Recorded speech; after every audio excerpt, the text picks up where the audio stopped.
안녕하세요. 랜선 선교사 담혜색입니다. 오늘은 저의 의견이 아니라 좀 긴 아티클 하나를 요약해서 소개해드리려고 하는데요. 다마스커스 TV에 달리는 악플 중 가장 높은 비중을 차지하는 게 아마도 진화론 얘기일 거예요. 제가 기독교인이 맞는지 저의 신앙 안부를 친절하게 물어주시는 분들이 많았는데요. 그래서 오늘 저는 여러분들이 굉장히 좋아할 가능성이 높은 유명한 보수 장로교 목사님이신 팀 켈러 목사님의 아티클을 가져왔어요. 그분이 2012년에 쓰신 창조 진화 그리고 평신도 기독교인이라는 아티클인데요. 내용이 좋아서 제가 직접 번역을 다 해봤어요. 직접 읽고 싶으신 분들은 설명란에 제 블로그 링크를 달아놨으니까 한번 가서 보세요. 이 영상에서는 아티클의 내용을 순서대로 따라가면서 내용을 요약하고 어려운 부분은 쉽게 추가 설명을 드려보도록 하겠습니다. 왜 이게 중요한가에 대해서 처음으로 이야기하고 있어요. 기독교인, 비기독교인 할 것 없이 많은 사람들이 이렇게 생각한다. 만약 하나님을 믿는다면 진화를 믿을 수 없다. 근데 이런 생각이 곧바로 많은 문제들을 불러일으킨다는 거죠. 기독교인들도 과학이나 의학, 기술 발전 등의 혜택을 보고 살고 있고 그것에 감사하는 사람들도 많은데 무조건 과학적 발전을 무시할 수 있는가? 이렇게 묻게 된다는 거예요. 그런데 꼭 창조 대 진화라는 구도를 그릴 필요는 없다. 기독교 신앙과 진화를 동시에 받아들일 수 있다고 생각하는 건전한 기독교인들이 엄청 많다. 기독교인들이 왜 진화를 받아들이기 어려워하는지 그들의 입장에서 4가지 이유를 소개해요. 어차피 하나씩 다룰 거니까 뭔지 한 번만 나열해 볼게요. 첫째는 성경의 권위 문제.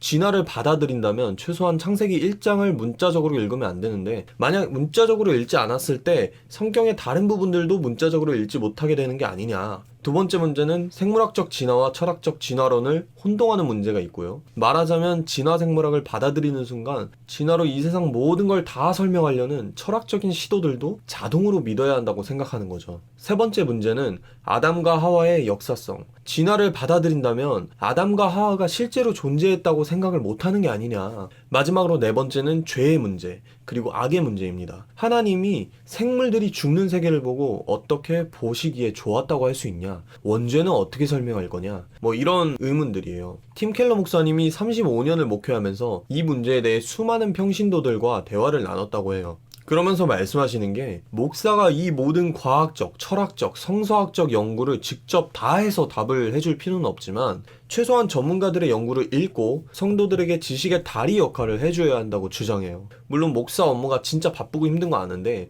만약에 목사들이 그걸 안 해주면 평신도가 먹고 살기도 바쁜데 어떻게 그런 전문서적이나 논문들을 다 찾아가면서 궁금증을 해소할 수 있겠느냐. 우리가 해줘야 된다. 이렇게 말씀을 하십니다.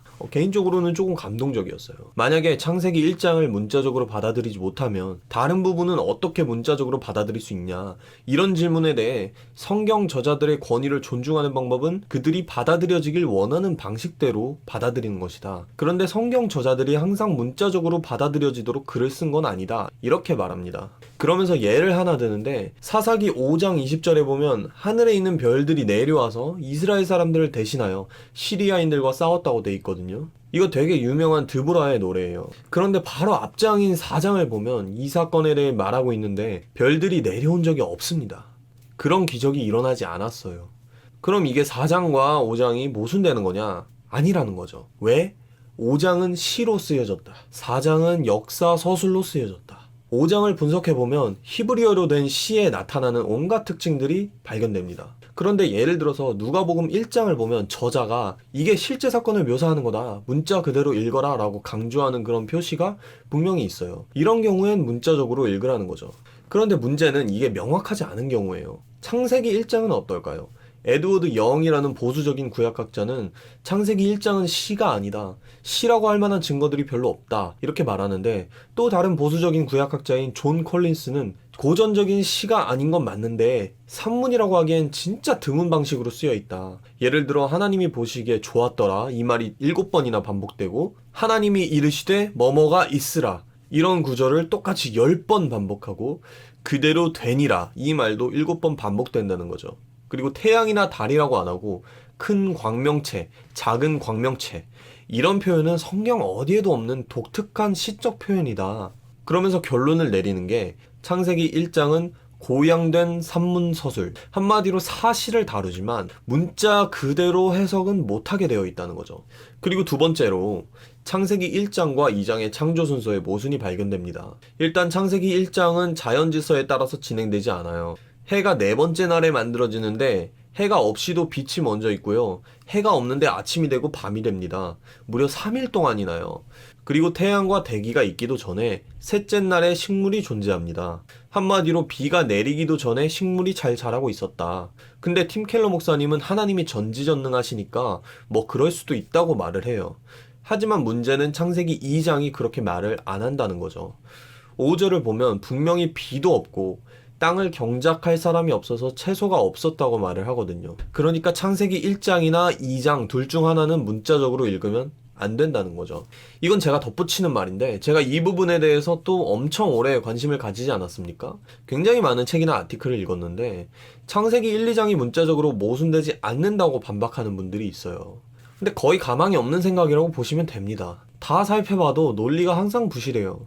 그러니까 팀 켈러 목사님 같은 사람도 이런 결론을 내리는 거겠죠. 설마 그런 반박들을 읽어본 적이 없어서 이런 말씀을 하시겠습니까? 그럼 이 둘 중에 뭐가 문자적이지 않은 서술일까요? 고양된 산문 내러티브로 쓰인 1장이라는 거죠. 과학에 뭔가를 끼워 맞추려고 이런 해석을 하는 게 아니라 성경만 보고 분석해서 도달한 결론이라는 거예요. 두 번째로, 만약 진화가 사실이라면 인간은 단순히 유전자에 의해 움직이는 동물인가 했을 때 리처드 도킨스는 예스라고 답하겠지만 프랜시스 콜린스는 노라고 할 거거든요. 이 둘은 거의 비슷한 레벨의 생물학자예요. 쉽게 말해서 도킨스는 영국 일장, 콜린스는 미국 일장 이런 생물학자인데 둘 다 진화 생물학을 당연히 인정하지만 인간이 어떤 존재인가를 진화로 다 설명할 수 있느냐? 여기에 대해서 콜린스 원장님은 아니라는 거죠. 한마디로 이런 건 과학이 아니라 철학적 주장이라는 거예요. 예를 들어서 사람이 사랑하고 행동하고 생각하고 신념을 가지고 언어를 사용하고 도덕성을 갖추고 신을 믿게 되고 예술, 철학 등을 하는 것까지 전부 다 진화로 설명이 싹 다 된다. 이런 주장이 인기를 끄는데 사실 이건 과학이 아니다. 근데 기독교인들은 진화를 받아들이면 이걸 다 사실이라고 인정해야 되는 줄 알고 극구 부정한다는 거죠. 팀 켈러 목사님이 이 아티클에서 두 생각에 대해서 나누는데 첫째로 건전하게 자기 위치를 지키는 진화론. 생물이 진화 생물학적 과정을 통해 형성되었다는 그런 과학적 이론이 있고 이걸 지금부터 제가 진화학이라고 부를게요. 또 다른 이론은 인간의 모든 측면들을 전부 진화로 다 설명할 수 있다. 이걸 진화주의라고 부를게요. 아티클에선 용어가 좀 다른데 우종학 교수님이 대중화시킨 이 용어들이 좀 더 나은 것 같아요. 아무튼 진화주의는 이즘, 에볼루셔니즘, 과학이 아니라 철학사상이에요. 왜냐면 이걸 과학적으로 증명할 수가 없거든요. 근데 문제는 이 진화주의가 마치 진화학인 것처럼 둔갑하고 있다는 거죠. 리처드 도킨스 정도 되는 생물학자나 샘 해리스 같은 영향력 있는 농객들이 나와서 권위를 가지고 주장을 하니까 와 이게 진짠가 보다 하는 거죠. 기독교인이든 비기독교인이든 다 속고 있는 겁니다. 그러니까 일반 기독교인들이 진화주의를 거부하기 위해서 진화 생물학까지 극구 반대하는 거죠. 팀 켈러는 일반적인 진화학을 건전하다고 생각하는 기독교인들이 다른 성도들을 설득하는 방법으로 같이 진화주의에 맞서 싸우는 걸 추천해요. 저도 이게 굉장히 좋은 방법이라고 생각하고요. 내가 무엇을 더 중하게 여기는 사람인지 보여주는 거죠. 세 번째, 가장 핵심적인 질문이에요. 만약 진화가 사실이고 역사적 아담과 하와가 존재하지 않았다면 원죄는 어디서부터 왔냐는 거죠. 여기에 대해 팀 켈러 목사님은 진화와 역사적 아담이 충분히 같이 갈 수 있다. 그리고 이 문제에 대해서 많은 연구가 되고 있다. 이렇게 말합니다. 팀 켈러 목사님은 이 질문이 사실 제일 날카롭다고 말해요. 왜냐면 이런 걱정을 솔직히 본인도 공유하고 계신다. 이렇게 말하거든요. 왜냐하면 어떤 사람들은 창세기 1장뿐만 아니라 2장도 그냥 전부 신화고 아담과 하와는 인류 전체를 상징하는 인물이고 선악과 사건도 인간이 타락했다는 걸 상징적으로 보여주는 것일 뿐이다. 이렇게 말하기 때문이에요. 팀 켈러 목사님이 여기서 또 대단하다고 느낀 게 솔직히 나는 역사적 아담을 부인하는 게 위험할 수 있다고 생각하지만 내가 제일 좋아하는 C.S. 루이스는 아담이 역사적 인물이라고 생각 안 했다. 하지만 나는 C.S. 루이스의 신앙이나 건전성에 의문을 표하지 않는다. 다만 역사적 아담을 부정했을 때 교회 안에 평신도들 사이에 혼란이 생길 수 있고 특정 기독교 교리들을 약화시킬 수도 있기 때문에 경계한다. 이렇게 말합니다. 비록 자기는 동의 안 하지만 다른 의견들에 대해서는 열린 자세라는 거죠. 자, 그렇다면 여기서 주장이 뭘까요? 첫째로 창세기 2장에서 3장은 고양된 산문서술이 아니다. 그런 흔적이 없다. 실제 사건에 대해 역사적인 설명을 한 것처럼 보인다. 이렇게 말하면서 하지만 현대인들이 생각하는 그런 역사서술을 말하는 건 아니다. 왜냐하면 고대에는 역사를 쓰는 방식이 달랐으니까. 이렇게 말합니다. 고대의 역사가들은 전부 엄청난 내용의 생략, 특정 부분의 강조, 아니면 시간을 뒤틀거나 줄이거나 늘리거나 등등의 테크닉을 자신의 목적을 위해서 다양하게 사용했다는 거죠. 요즘 역사책처럼 보면 안 된다. 예를 들어서 시편 139편 13절에 내 모태에서 나를 만드셨나이다 라는 표현이 있는데, 이건 자궁 안에서 생물학적인 방법을 통해서 나를 지으신 것을 비유적으로 표현한 거죠. 이와 마찬가지로 흙으로 사람을 지으셨다고 말하는 창세기 2장 7절도 진화 생물학적 과정에 대한 비유일 수 있다는 겁니다. 자, 어떤 사람들은 다른 고대 근동의 창조 신화들이나 홍수 이야기가 창세기 2장부터 11장까지 나오는 내용들이랑 굉장히 흡사한 게 많기 때문에 창세기도 그냥 신화로만 읽어야 된다, 이렇게 주장을 하는데요. 구약학자이자 고대 근동학 연구자인 케네스 키친 교수를 인용하면서 반박을 시도합니다. 한마디로 정리하면 고대 근동은 신화를 역사화하지 않았다. 정반대로 오히려 역사를 신화화했다. 실제 역사적 사건들과 인물들을 기념하기 위해서 말이다. 이렇게 말합니다. 그러니까 처음에 막 신화들을 소설로 써놓고 나중에 그게 진짜였다고 우기는 게 아니라 대부분의 신화들은 오히려 특정 사건에 대한 나름의 표현 방식이었다는 거죠. 적어도 고대 근동 사회에서는요.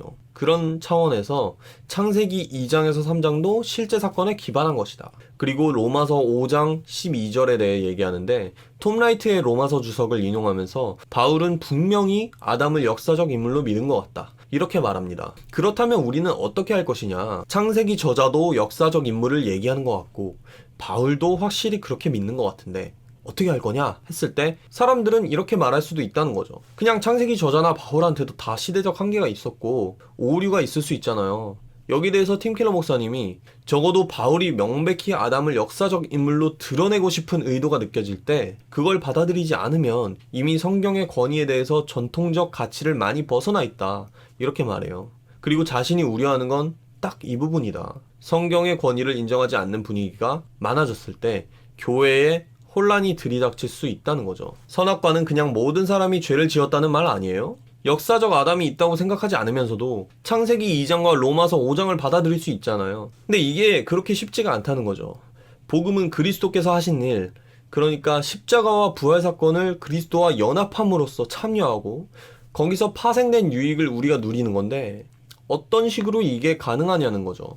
이게 사실 고대인들에게는 쉬운 문제였다는 거예요. 그들의 정체성은 개인이 아니라 집단에서 나왔고 조상들이나 가족, 마을 아니면 부족 등과 잘한 일은 함께 유익을 누리고 못한 일에는 연대 책임을 누리는 문화였다는 거예요. 그래서 그리스도와 내가 연합되어 있으면 그분이 하신 일이 곧 나에게 해당되는 거죠. 그런데 아담도 마찬가지라는 거예요. 아담이 인류의 대표적인 성격을 띤 이상 나도 인간이니까 아담과 연대 책임을 진다는 거죠. 그래서 고린도전서 15장이 사망이 한 사람으로 말미암았으니 죽은 자의 부활도 한 사람으로 말미암는도다. 아담 안에서 모든 사람이 죽은 것 같이 그리스도 안에서 모든 사람이 삶을 얻으리라, 이렇게 말한다는 거예요.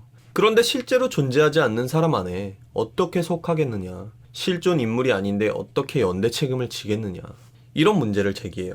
그리고 만약 타락 사건이 진짜가 아니라면 어떻게 모든 사람이 죄 아래 놓일 수 있겠느냐, 이렇게 묻고 있어요. 성경은 분명히 우리 본성이 처음부터 이랬던 건 아니라고 말하고 있으니까요. 진화와 생물학을 받아들이면서도 아담의 역사성을 확보할 수 있는 가능한 시나리오를 소개해요. 그 전에 욥기 10장 8절에서 9절을 보면 하나님이 땅의 흙으로부터 진흙을 뭉치는 도자기공처럼 욥을 지으셨다는 표현이 나오는데 이건 명백히 비유죠. 욥은 엄마 뱃속에서 태어났을 테니까요. 그렇다면 창세기 2장 7절에서도 똑같이 흙으로 지으셨다고 나오는데 이거는 비유가 못 될 이유가 뭐냐 이거죠. 키드너의 가설은 이거예요. 진화 생물학적인 과정을 통해서 생명이 점점 나타나요. 그리고 오랜 세월을 통해서 인간에 가까운 종들, 흔히 유인원이라고 하죠. 그런 종들이 나타납니다. 걔네들이 이족 보행도 하고 도구도 쓰고 나름 똑똑하지만 인간이라고 하기엔 너무나 큰 갭이 있어요. 아직까지 얘는 동물인 거예요. 그중 한 명을 하나님이 데려다가 자신의 숨결을 불어넣으셨다. 그래서 하나님의 형상이 생겼다. 그래서 얘가 최초의 인간인 것이다. 그걸 아담이라고 말하는 거죠. 그 다음에 아담에게 생육하고 번성하라 땅을 정복하라 이런 하나님의 대리 통치인의 자격을 주셨죠. 그리고 하와는 아담과 달리 특별하게 창조를 하셨다. 그렇게 인간을 창조하시고 난 후에 다른 애들한테도 숨결을 불어넣으시고 인간이 되게 하셨다는 거죠. 인간의 인간됨이 어디로부터 나오냐는 거죠. 아무튼 그래서 그들은 인류라는 공통적인 연대성이 생겨요. 아담이 타락했을 때 이 타락이 모든 인류의 책임으로 전해졌다는 거죠. 과학자들이 주장하는 동물과 인간의 연속성을 강조하면서도 성경이 말하는 동물과 인간의 불연속성까지 같이 강조하고 있는 거죠. 인간만이 하나님의 형상을 가지고 있다. 인간만이 죄에 빠졌다. 인간만이 은혜로 구원을 얻는다. 이런 방법으로 가인은 누구랑 결혼했냐? 어떤 사람들한테서 도망다녔냐?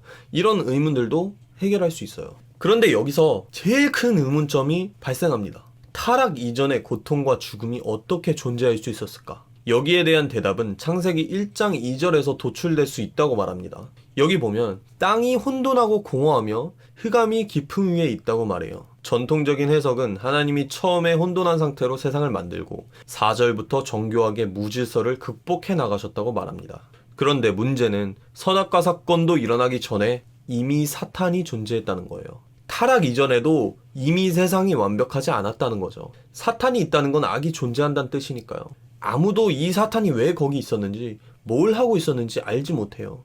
뭐 음악을 담당하는 찬사였는데 타락했고 뭐 그런 말 성경에 없어요. 그냥 다 썰이에요. 우리는 몰라요. 그렇다면 타락 이전의 죽음과 타락 이후의 죽음을 어떻게 구분할 수 있을까요? 타락 이후의 죽음은 영적 죽음이에요. 타락 이전엔 그런 게 없었어요. 왜냐면 하나님의 형상을 갖춘 인간, 즉 영적인 존재가 없었기 때문이란 거죠. 여기서 제 해석을 조금 붙이자면 사도 바울이 죄의 삭은 사망이라고 말할 때 이 사망은 생물학적 죽음만을 말하는 게 아니라 그것까지 포함한 더 포괄적인 개념의 영적 죽음을 말하는 것 같아요. 인간이 하나님으로부터 멀어지면서 세상이 어둠의 권세 아래에 있게 되었고 거대한 자연의 악들까지 합쳐지면서 로마서 8장에 나오는 대로 피조물이 허무한데 굴복하고 신음하게 됐다는 거죠. 동물은 진화로 창조되었지만 인간은 특별하게 창조됐다는 점진적 창조론도 있습니다. 각각 과학적 증거를 얼만큼 받아들이냐의 차이는 있을 수 있어요. 하지만 모두 가능한 해석이다. 과학과 성경이 모순되는 것처럼 보일 때 과학자들은 쉽게 이렇게 말할 수 있습니다. 요즘 세상에 누가 성경 같은 거 신경 쓰냐? 반대로 신학자들은 과학을 왜 신경 써야 되냐? 왜 우리가 타협해야 되냐? 이렇게 말할 수 있는 거죠. 그런데 팀 켈러 목사님은 둘 다 건강한 생각이 아니라고 말해요. 시편 19편과 로마서 1장은 우리가 창조세계를 연구할 때 하나님의 영광이 드러난다고 말합니다. 하지만 하나님의 마음이 완전히 계시된 것이 성경이죠. 그래서 결론은 성경과 과학을 조화해서 이해하려는 기독교인들이 과학을 무조건 반대하는 종교인들 혹은 종교를 무조건 반대하는 과학자들보다 더 많아져야 된다는 겁니다. 제가 전체적으로 봤을 때 이 아티클은 참 잘 쓰여진 아티클입니다. 저는 사실 진화와 창조가 조화될 수 있는 정도가 아니라 성경을 통해 본 하나님의 성품에 비춰봤을 때 진화가 더 적합한 창조 방식이라고까지 주장할 수 있다고 생각합니다. 우선은 저는 전공상 그래도 일반 사람들보다는 생물학에 익숙한 편이고요.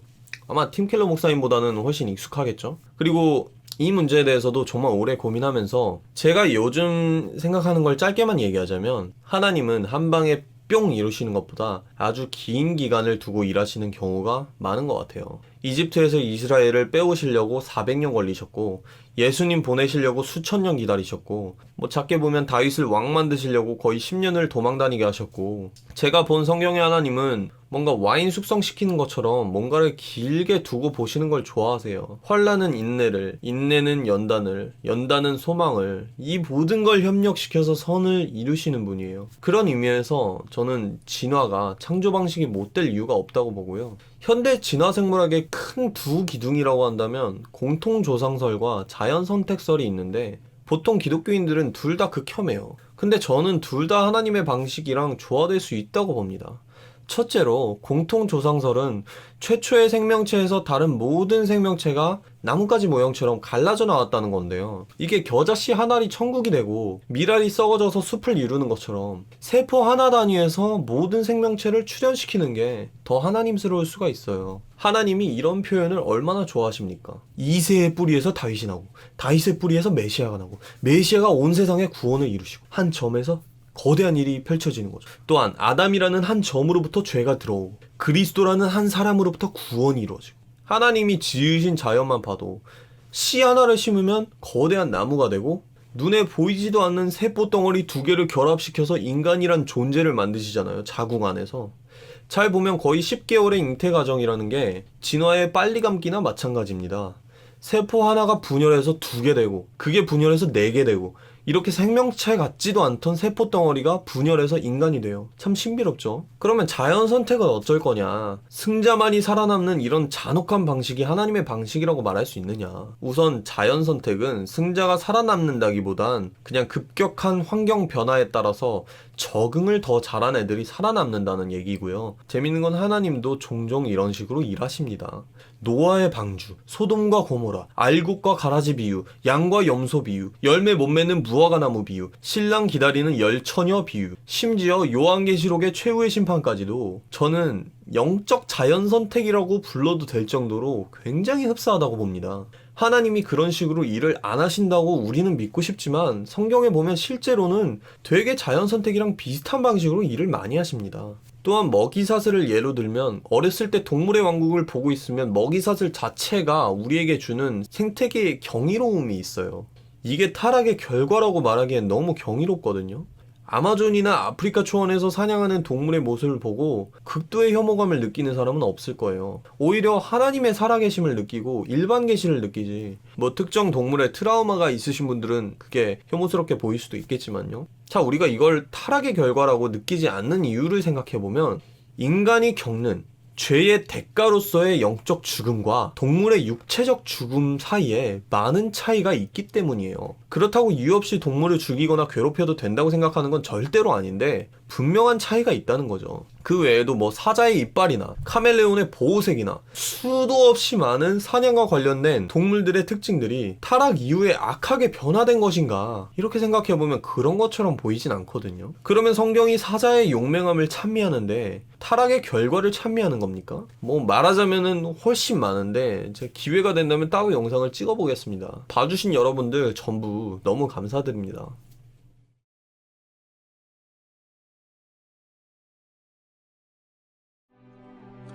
젊은 사자들은 그들의 먹이를 쫓아 부르짖으며 그들의 먹이를 하나님께 구하다가 해가 돋으면 물러가서 그들의 굴 속에 눕고 사람은 나와서 일하며 저녁까지 수고하는도다. 여호와여, 주께서 하신 일이 어찌 그리 많은지요. 주께서 지혜로 그들을 다 지으셨으니 주께서 지으신 것들이 땅에 가득하니이다. 주께서 낯을 숨기신즉 그들이 떨고 주께서 그들의 호흡을 거두신즉 그들은 죽어 먼지로 돌아가나이다. 여호와의 영광이 영원히 계속할지며 여호와는 자신께서 행하신 일들로 말미암아 즐거워하시리로다. 그가 땅을 보신즉 땅이 진동하며 산들을 만지신즉 연기가 나는도다.